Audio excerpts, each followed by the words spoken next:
adoramos a nuestro Señor y Salvador, el único digno de ser adorado.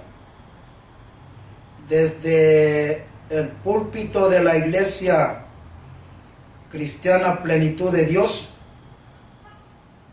hacemos llegar un cordial saludo a cada uno de nuestros televidentes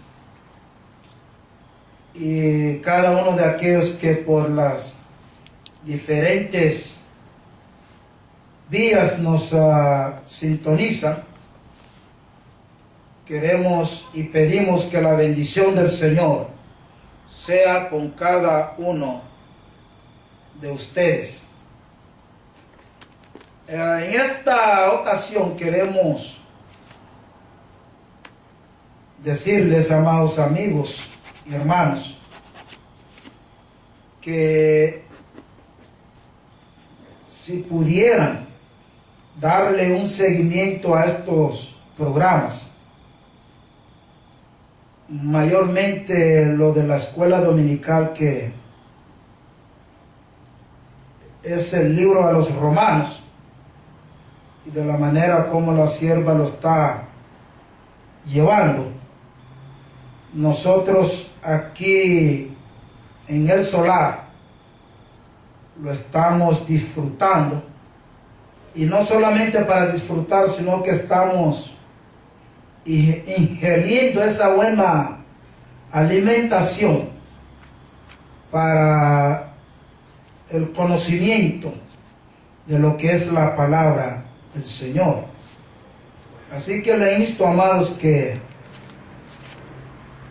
sigan estos programas, y qué bueno que cada uno tuviera su papel y su lápiz para ir tomando notas, para cuando llegue el momento de su soledad, o de que esté solo en su hogar o donde quiera que se encuentre, poder darle también lectura y estudio a lo que es esa palabra que desde este púlpito se da semanalmente.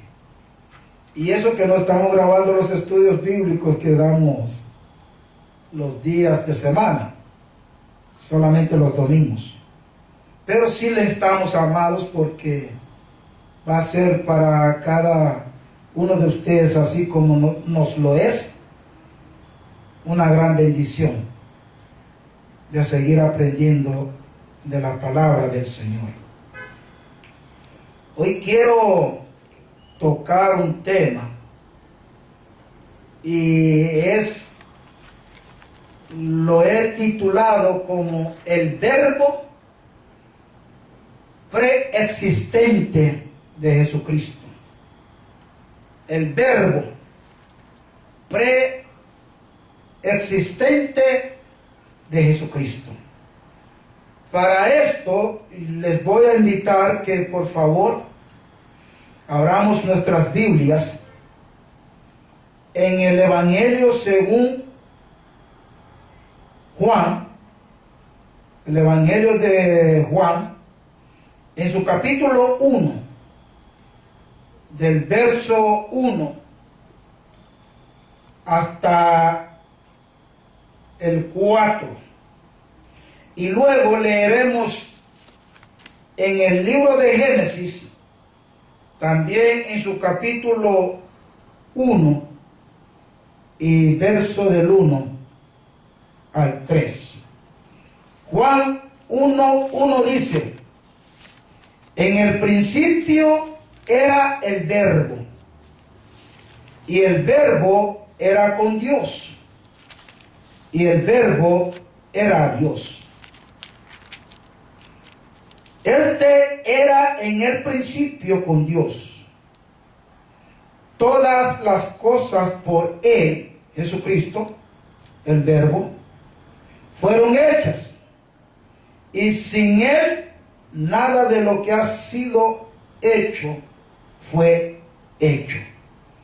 El cuarto dice: en Él estaba la vida, y la vida era la luz de los hombres. Ahora vamos a Génesis capítulo 1, verso del 1 al 3. Dice Génesis capítulo 1: en el principio creó Dios los cielos y la tierra estaba desordenada y vacía, y las tinieblas estaban sobre la faz del abismo, y el Espíritu de Dios se movía sobre la faz de las aguas. Y dijo Dios: sea hecha la luz, sea la luz. Y fue la luz.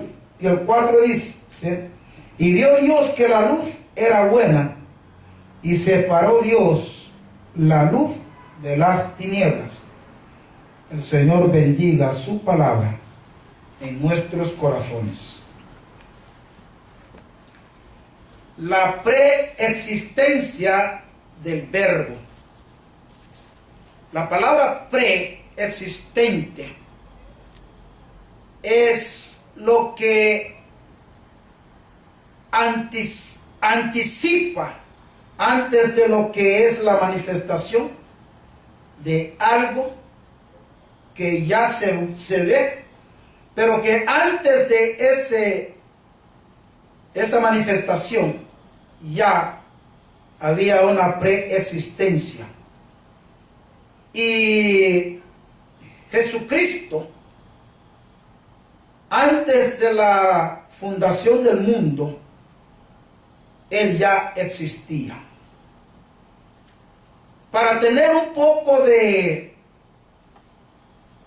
idea acerca de lo que vamos a hablar, quisiera señalar que en los 4 evangelios nos encontramos con una presentación de cada escritor de lo que es en sí la persona del Señor Jesucristo, pero escribe de diferentes formas, pero siempre el punto de partida y punto final tiene que ser con la persona de Jesucristo. La Biblia, desde Génesis hasta Apocalipsis, su meta principal era la persona de Jesucristo. En primer lugar, miramos a Mateo. Mateo comienza escribiendo la genealogía de Jesucristo y lo que es en sí al nacer también un cumplimiento profético como el heredero de la corona real, hijo de David. Y Mateo en su primer libro y su primer capítulo presenta la preexistencia de Jesucristo. Marcos comienza presentando el principio de Jesucristo como Hijo de Dios. Hace una narración histórica acerca de lo que él pudo estudiar en lo que es el Antiguo Testamento, y también presenta la preexistencia de Jesucristo antes de él personificarse como hombre. Lucas con una mente científica, una mente teológica, una mente gramatical, una mente filosófica, hace una confirmación después de haber hecho un análisis y una investigación exhaustiva, le confirma a Teófilo diciendo: mira, Teófilo, todo lo que desde el principio se escribió acerca de esa preexistencia, no hay ninguna manera de negarla, porque ha sido una veracidad. Ha sido algo veraz, porque tiene su verdadero origen y no se puede negar.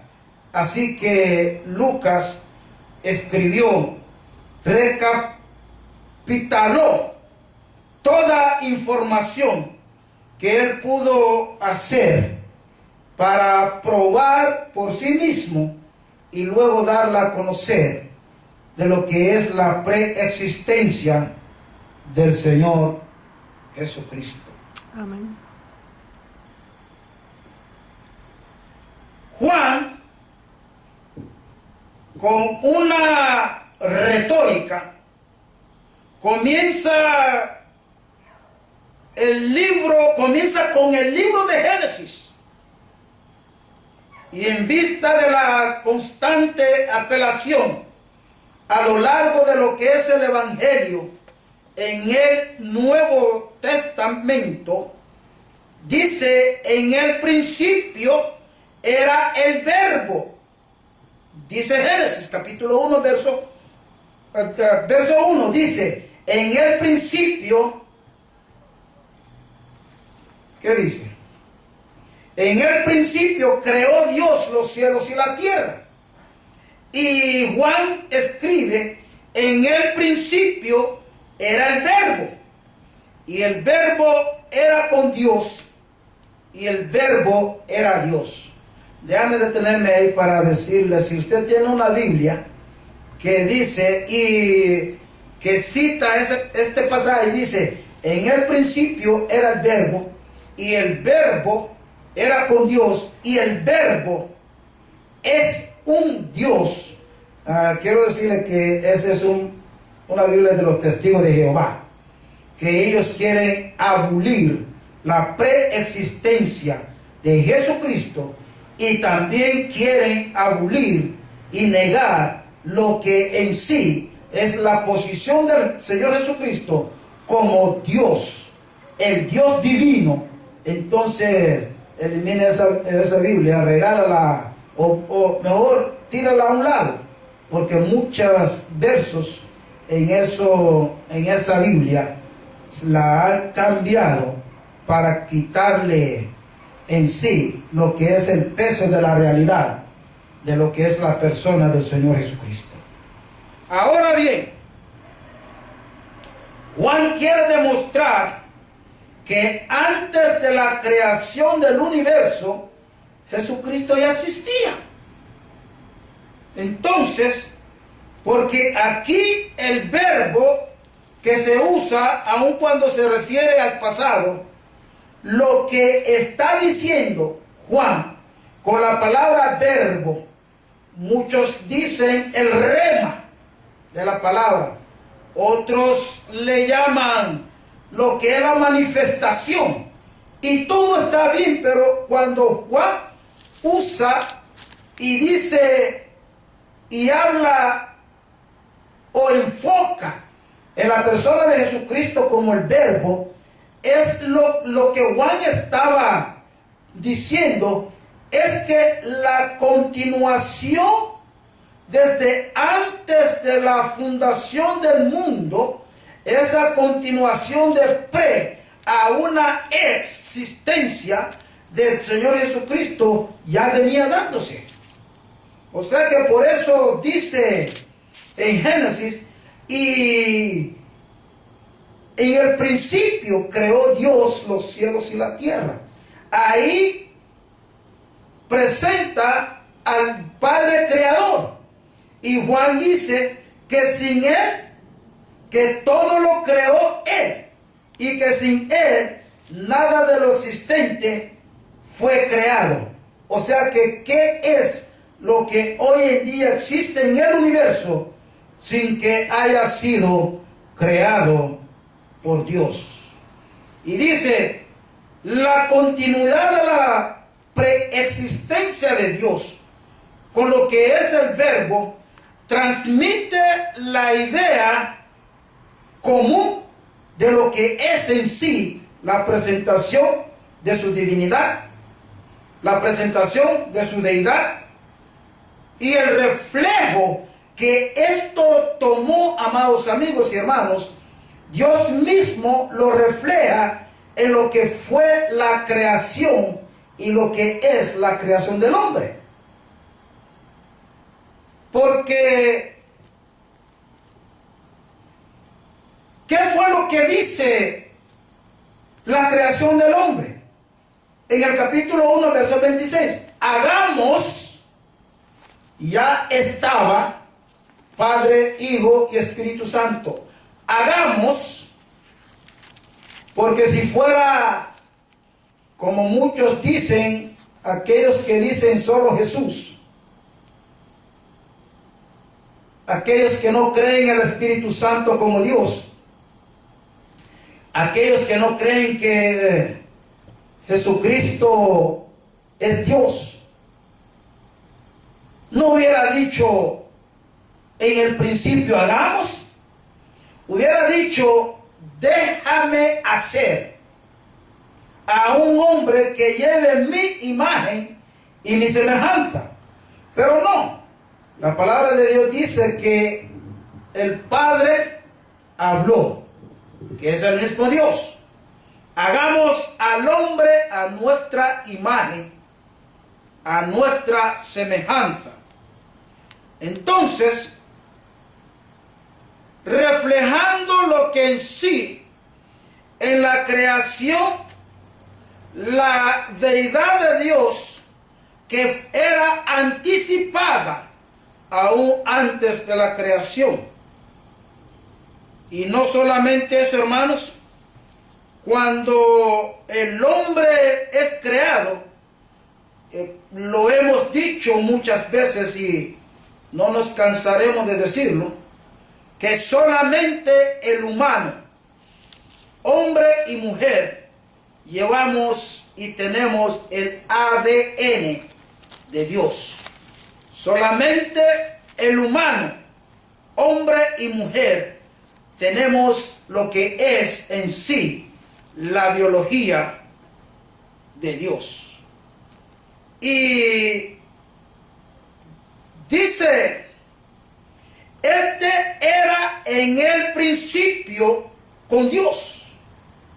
O sea que no hubo algún desliz o nunca se separaron, nunca se separó Dios de sí mismo. Solamente hubo un momento en que Dios, como era de su propósito, de que al él personificarse en Jesucristo, y el propósito era de que en la cruz del Calvario muriese por el pecado de la humanidad, porque de acuerdo a lo que dice la palabra de Dios, en la tierra no se encontraba ni aún uno que fuese justo, y un justo tenía que venir a morir por los injustos. Y dice, por eso dice, en él estaba la vida. No dice que en él está la vida, sino que estaba. O sea que ya existía en él, en Jesucristo mismo, ya existía lo que es la vida. El pensamiento luego vuelve a activarse con una actitud creadora de lo que es la palabra, amados hermanos, y es la manifestación de lo que es el Dios Todopoderoso en una preexistencia antes de que naciera como hombre.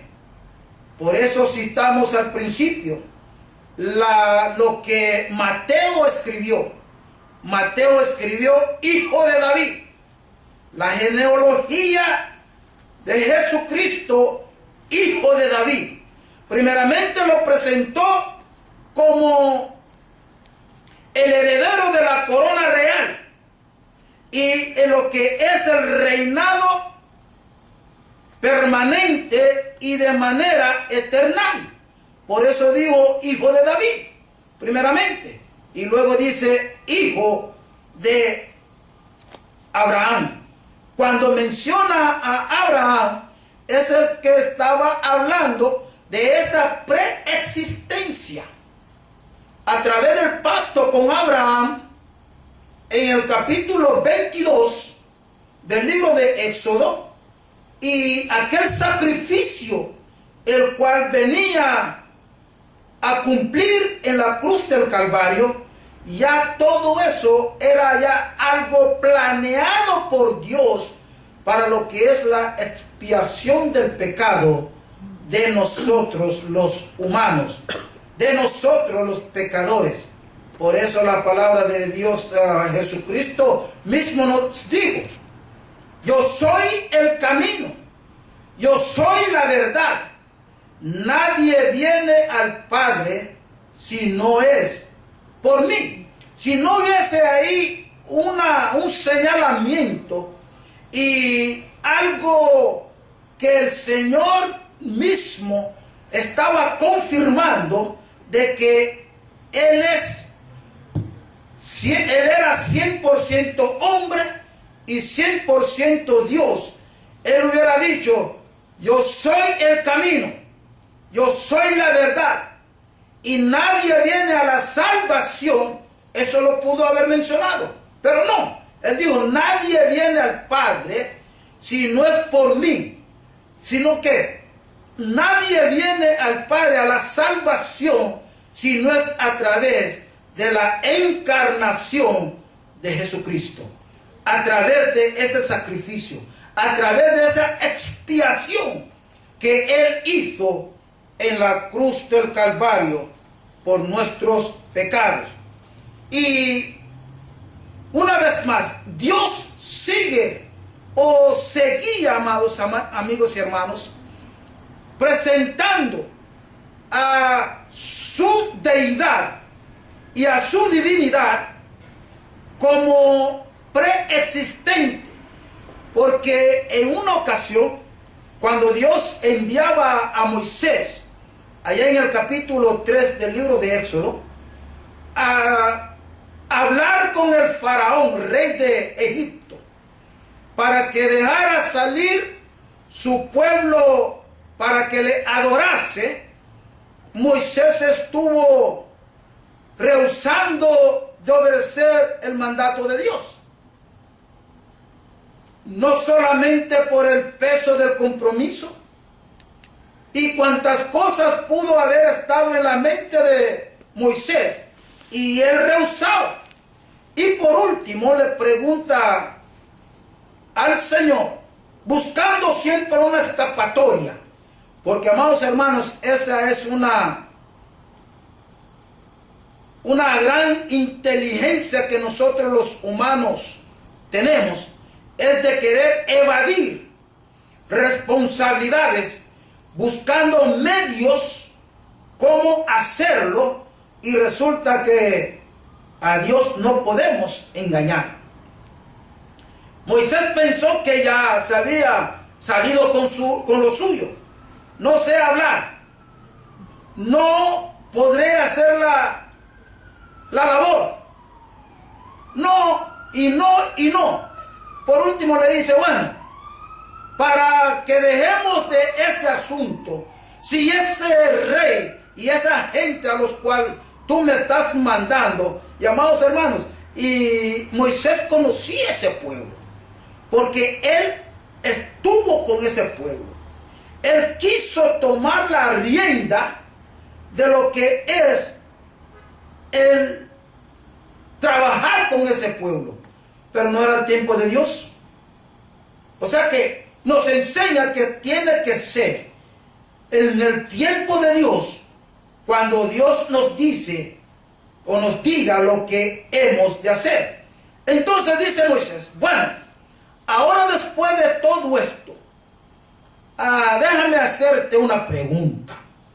Si esa gente me preguntan a mí, ¿quién fue que me envió a donde ellos? Y si el mismo rey me dijese, ¿quién te mandó hacia mi persona?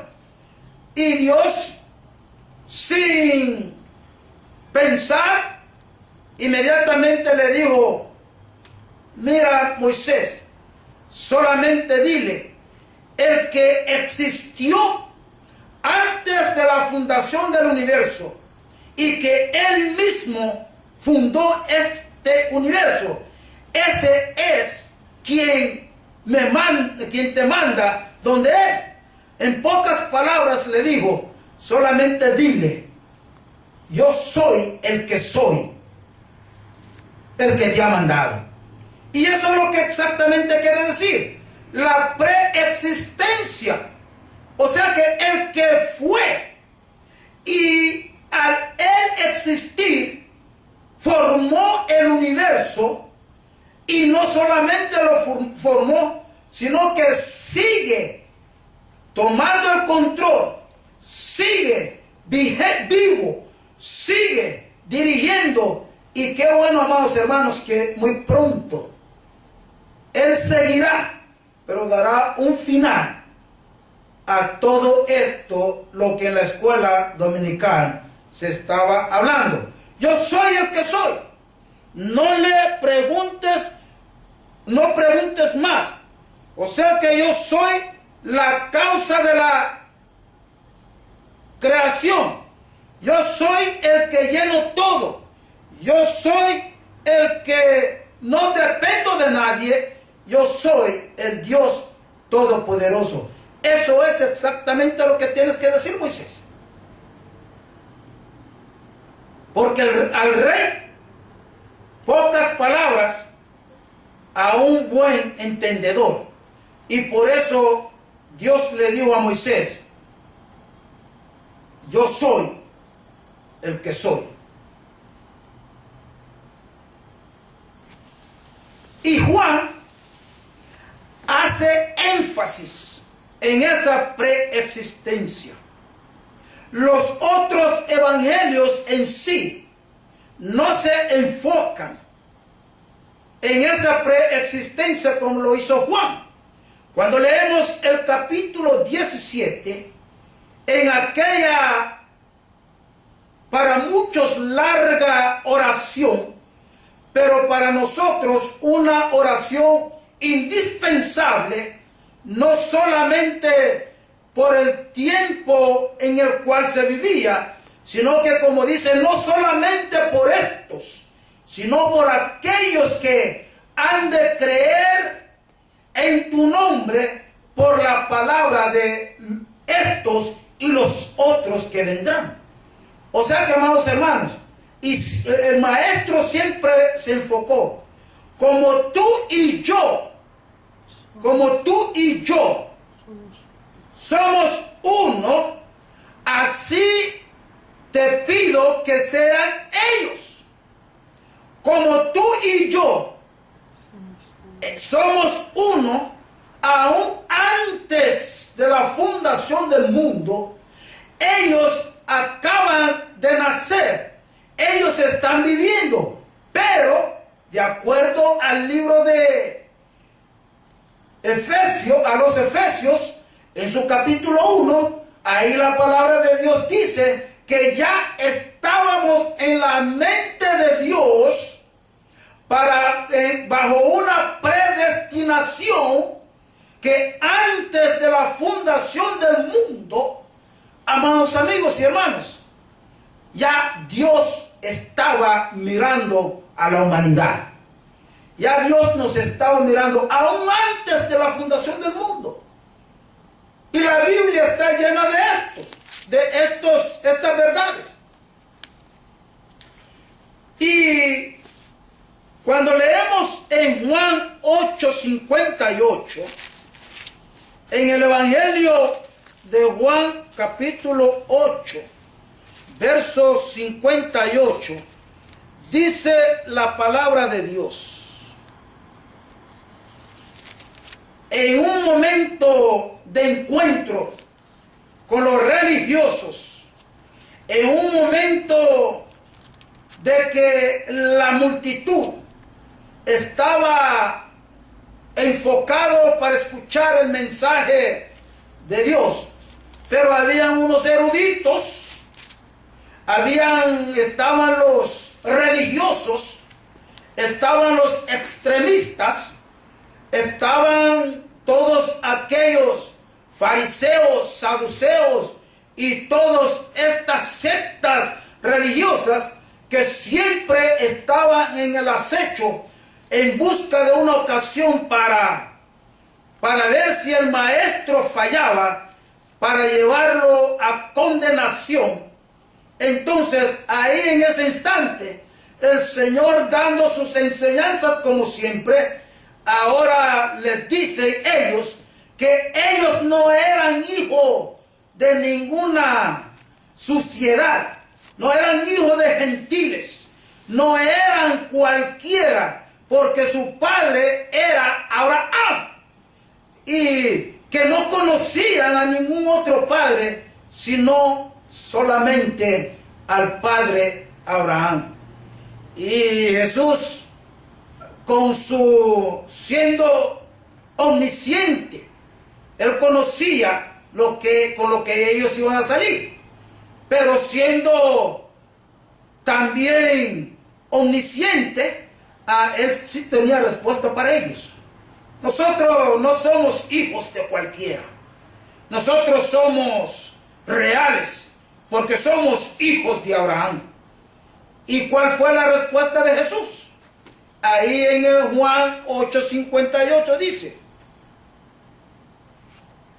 bueno, Jesús les dijo, de cierto os digo, antes de Abraham fuese, yo soy. O sea que yo mismo crié a Abraham. Yo mismo lo formé en el vientre de su madre. Yo mismo fue que le llamé de los Ur de los Caldeos. Yo mismo fue que hizo con él pacto. Yo mismo soy el que con él firmé y les mostré que de él saldría aquel hijo, el cual vendría a ser un simbolismo de lo que hoy se vive. Y no solamente el simbolismo, o sea que el pacto acerca de Isaac, sino que aún por la obediencia de Abraham con Sara, recordemos que esa gran obediencia nos ha llevado hoy en día en que en el mundo estemos viviendo bajo un yugo que no sabemos en qué momento puede tronar una bomba o alguna arma nuclear que fácilmente en estos tiempos podemos esperar, porque vivimos en un mundo inseguro. Por eso miramos a los musulmanes crecer, miramos a los islámicos crecer, porque toda esa rama, amados hermanos, viene de la descendencia de Abraham. De ahí es que viene.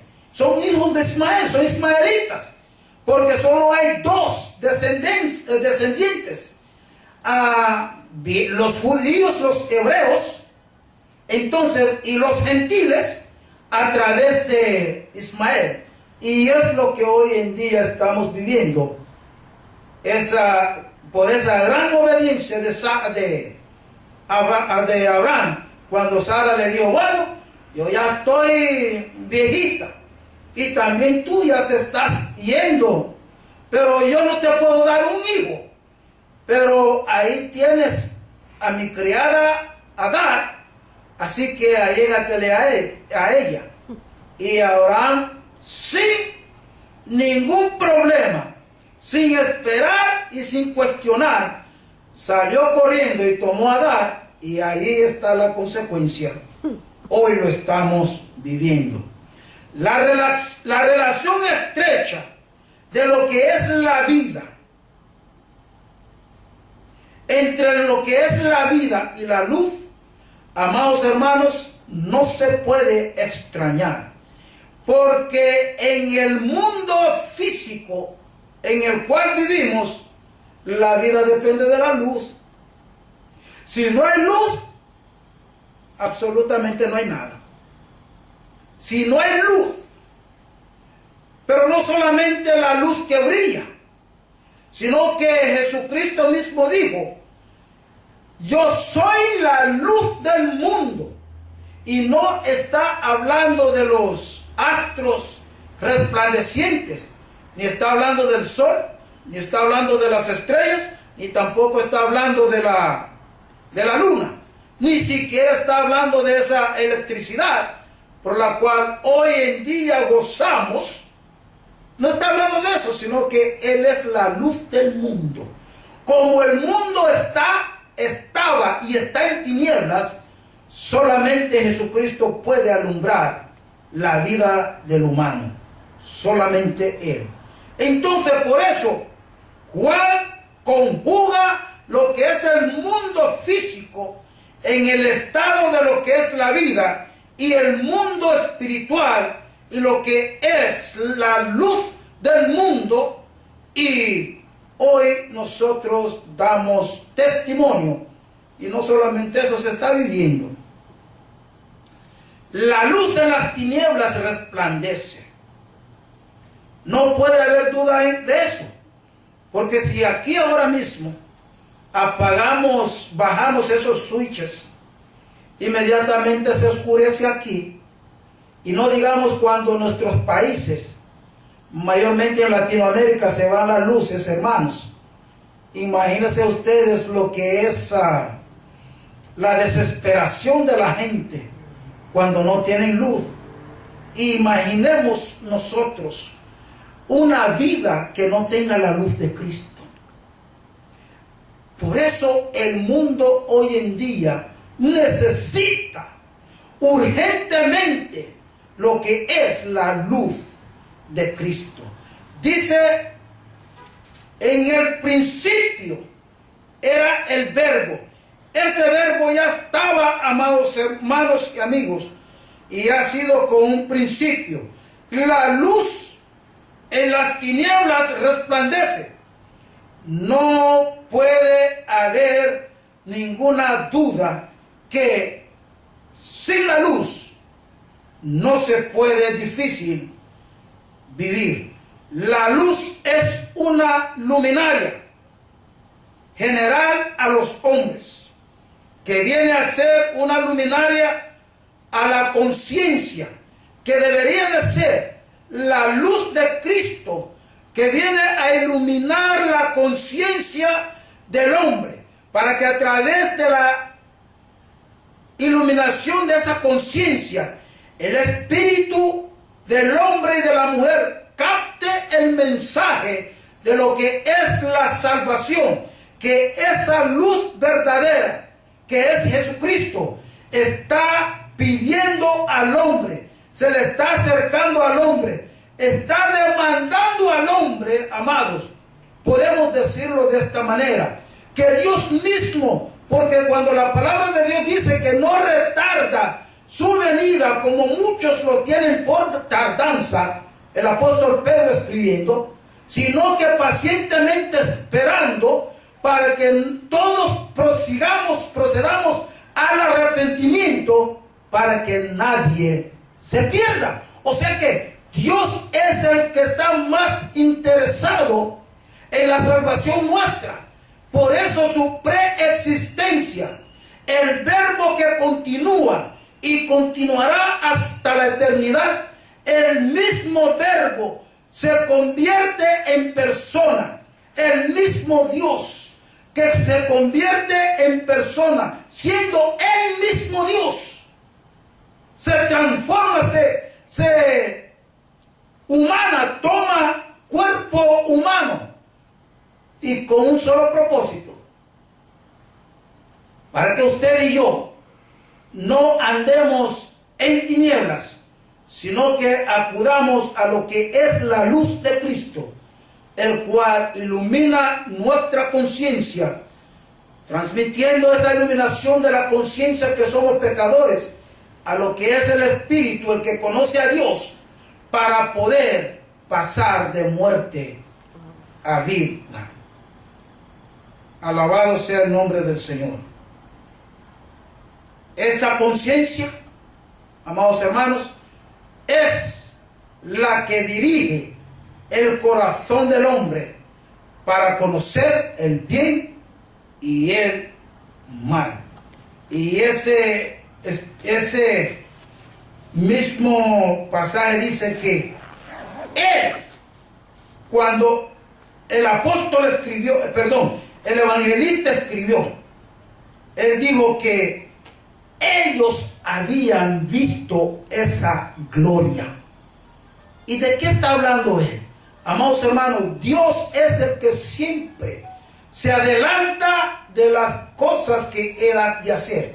Él se manifiesta primero en lo que Él va a hacer. Como nuestras vidas serían transformadas de acuerdo a la palabra de Dios en el día en que nosotros o que la iglesia sea arrebatada, el mismo Jesucristo en un momento dado se transformó delante de sus discípulos. Y eso lo encontramos, Mateo lo relata. Mateo en su capítulo 17, ahí nos relata ese momento glorioso. Y dice así la palabra del Señor. Mateo capítulo 17. 6 días después, Jesús tomó a Pedro y a Jacobo y a Juan, 3, su hermano, y los llevó aparte a un monte alto y se transfiguró delante de ellos y resplandeció su rostro como el sol, y sus vestidos se hicieron blancos como la luz. Y he aquí, les aparecieron Moisés y Elías hablando con él. Dios se anticipa.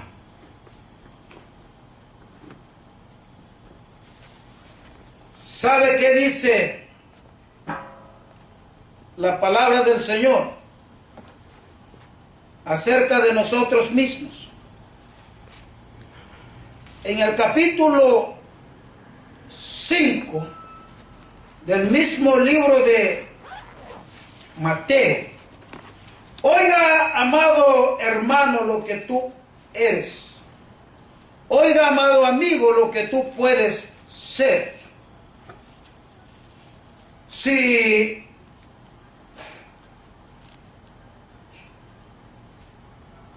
vienes a los caminos del Señor,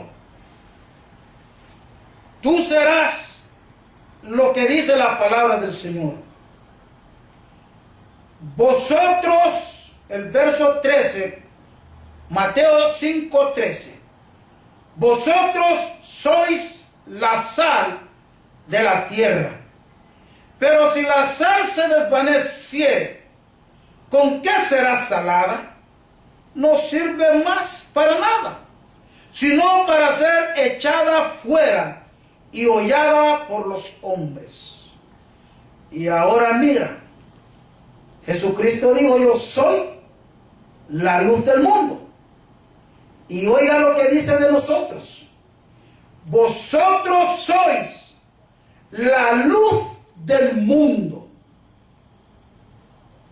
Una ciudad asentada sobre un monte no se puede esconder. Si este programa hubiera sido de manera cronológica su presentación, mirarían algo parecido a lo que la hermana Prudencia enseñaba en la escuela dominical. Ese seguimiento, vosotros, o sea que vosotros seréis como yo. Por eso esa imagen que se manifiesta en el hombre, la imagen de Dios, hagamos al hombre a nuestra imagen y semejanza.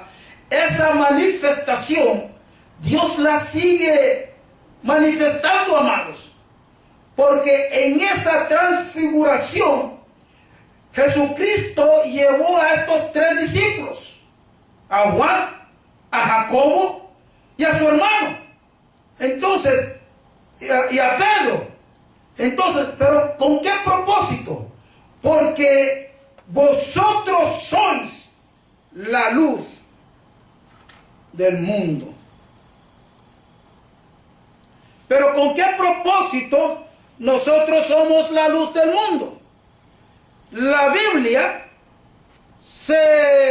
nosotros podemos hacer interrogativas. Y a veces para nosotros mismos no tenemos aún respuestas para nuestras interrogativas. Pero la Biblia sí tiene respuesta para todos. Porque vosotros sois la sal del mundo. Vosotros sois la luz del mundo. ¿Con qué propósito nosotros somos la sal del mundo? ¿Y con qué propósitos nosotros somos lo que es la luz del mundo? En Filipenses capítulo 2, verso 15, ahí nos dice con qué propósito somos la luz del mundo. Dice, para que seáis irreprensibles y sencillos hijos de Dios, sin mancha en medio de una generación maligna y perversa, en medio de la cual resplandecéis como luminaria en el mundo. O sea que, amados hermanos, el propósito de que nosotros seamos luz es que cuando entremos a lo que es las tinieblas, también nosotros poder iluminar como Cristo ilumina nuestros corazones llenas de tinieblas. Así nosotros tenemos que iluminar a través de nuestro testimonio, a través de lo que es nuestras vidas, para que muchos vengan y conozcan al Señor. Quiero dejarles con esto. Dice la palabra de Dios en 1 Corintios capítulo 15, verso 51. Con esto nosotros terminaremos, pero vale la pena leer ese pasaje. 1 Corintios capítulo 15, verso 51. Dice así la palabra del Señor: he aquí os digo un misterio, no todos dormiremos, pero todos seremos transformados.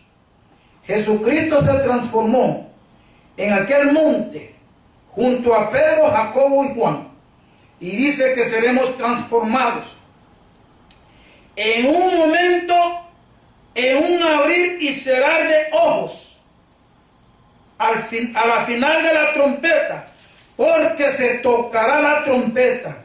Los muertos resucitarán primero, incorruptiblemente, y nosotros seremos transformados.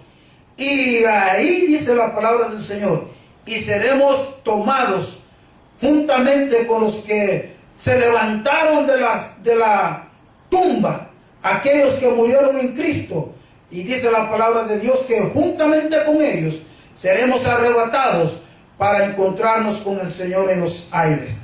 Por eso, mis amados, Jesucristo, antes de la fundación del mundo, Él ya existía. Su deidad y su divinidad, el Dios admirable, el Dios que continúa aún antes de la fundación del mundo, es el mismo Dios que terminará con todo lo que Él creó. Pero qué bueno es que por su gracia y su justicia, nuestro Dios ha justificado a muchos. Y de estos muchos, nosotros también formamos parte. Y también usted puede formar parte. Cuando muchos dicen que no hay problema, que la venida del Señor se ha estado diciendo desde que yo nací y hasta ahora ya tengo tantos años y no ha venido. Y la palabra de Dios dice, no retarda su venida, como muchos lo tienen por tardanza, sino que con paciencia espera para que nadie se pierda. Amados hermanos, y esa paciencia, porque solamente Dios conoce la envergadura de lo que será su mismo juicio sobre aquellos que no obedecen la voz de Dios, sobre aquellos que no se arrepientan de sus pecados para vivir a Cristo, sobre aquellos que rechazan esa grande salvación. Hoy le quiero invitar, una vez más has escuchado este mensaje y no lo escuchaste por una casualidad, no, y es porque el propósito de Dios sigue con tu vida y sigue con la vida de muchos, y es de que te arrepientas de tus pecados, de detenerte por un momento y así confesar tus pecados a Dios único. No vayas detrás de una pared a confesar tu pecado a otro pecador que no te va a salvar, porque es una estrategia diabólica que se nos ha regalado, porque es un regalo supuestamente, porque no cuesta nada, para que los hombres puedan salvarse. O tampoco esperes que cuando ya estés muerto tus padres te saquen, o tus familiares te saquen de un purgatorio, porque purgatorio no existe. Hoy es el día de salvación. Hoy es el día en que Jesucristo te ha hablado. Acéptale. Si oyeres hoy la voz de Dios, lo escuchaste, no endurezca vuestro corazón, porque mañana puede ser tarde. Ahí donde estás, yo te quiero hacer una invitación. Si quieres, porque Jesucristo dijo, el que quiere, porque el que no quiere, Dios no forza a nadie a querer la salvación. Pero eso sí, la eternidad no la pasarás con Él, sino que lo pasarás en un infierno. Y ahí será el lloro y el crujir de dientes, dice la palabra del Señor. Sé obediente, buen oidor en este día. ¿Quieres aceptar a Jesucristo como Salvador de tu alma, de tu espíritu? Ahí donde estás, usted puede decir al Señor: Señor Jesucristo, reconozco que soy pecador y necesito salvación. Reconozco que hay un infierno para todo aquel que te rechaza. Te he estado rechazando por muchos años. Quiero agradecerte por esta nueva oportunidad. Hoy abro mi corazón. Te invito para que me limpies, para que borres todas mis rebeliones. Y no solamente que lo borres, sino que entres a mi corazón desde ahora y para siempre. Quiero ser tu hija y te suplico que me perdones. En el nombre de Jesucristo. Amén y amén. Si hiciste con nosotros esta oración, ya puede ser que le llames a nuestro hermano pastor Luis Méndez Corea al número telefónico perdón, 011-505-882-34, perdón, 3244. 882-3244. O te puedes comunicarse con nosotros a minriotinto@yahoo.com. Que Dios te bendiga. Será hasta la próxima. Shalom.